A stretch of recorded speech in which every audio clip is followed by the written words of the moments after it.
아파트 공시가격이 급등하면서 다주택자들의 셈법이 복잡해지고 있습니다. 집값이 크게 떨어지지 않을 것이란 기대 속에 다주택자들은 매도보다는 증여로 절세를 택하는 모습인데요.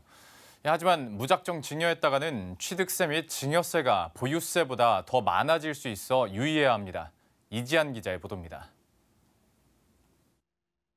공동주택 공시가격 급등으로 보유세 부담이 커지자 다주택자들은 보유세를 낼지 아니면 한두 채를 팔 것인지 갈림길에 놓인 상황. 하지만 매도하기에는 양도세가 적지 않고 향후 집값이 오를 수 있다는 기대감에 부부 공동 명의로 돌리거나 자녀에게 증여를 선택하려는 문의가 늘고 있습니다. 최근 아파트 공시가격이 공개됐지만 4월 말까지 증여를 서두르면 지난해 공시가격 기준으로 증여할 수 있기 때문입니다. 또 종합부동산세는 개인별로 과세하기 때문에 다주택자들이 부부 공동 명의로 전환하면 세 부담이 줄어들게 됩니다. 예를 들어 10억 원짜리 아파트를 부부 공동 명의로 전환한다면 각각 5억 원의 주택을 보유한 것으로 계산돼 다주택자 종부세 과세 기준인 6억 원에 미달돼 과세 대상에서 제외됩니다. 반면 증여를 선택하면 취득세와 증여세 부담이 따르는데 경우에 따라 보유세 수준을 넘게 돼 꼼꼼히 따져봐야 합니다. 특히 1주택자 고가 아파트일 경우 부부 간 증여는 더 불리합니다.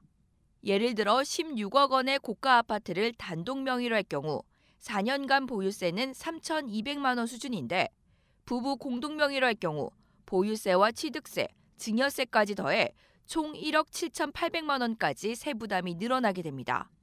하지만 다주택자의 6억 원 이하 아파트는 부부간 증여가 유리할 수 있습니다.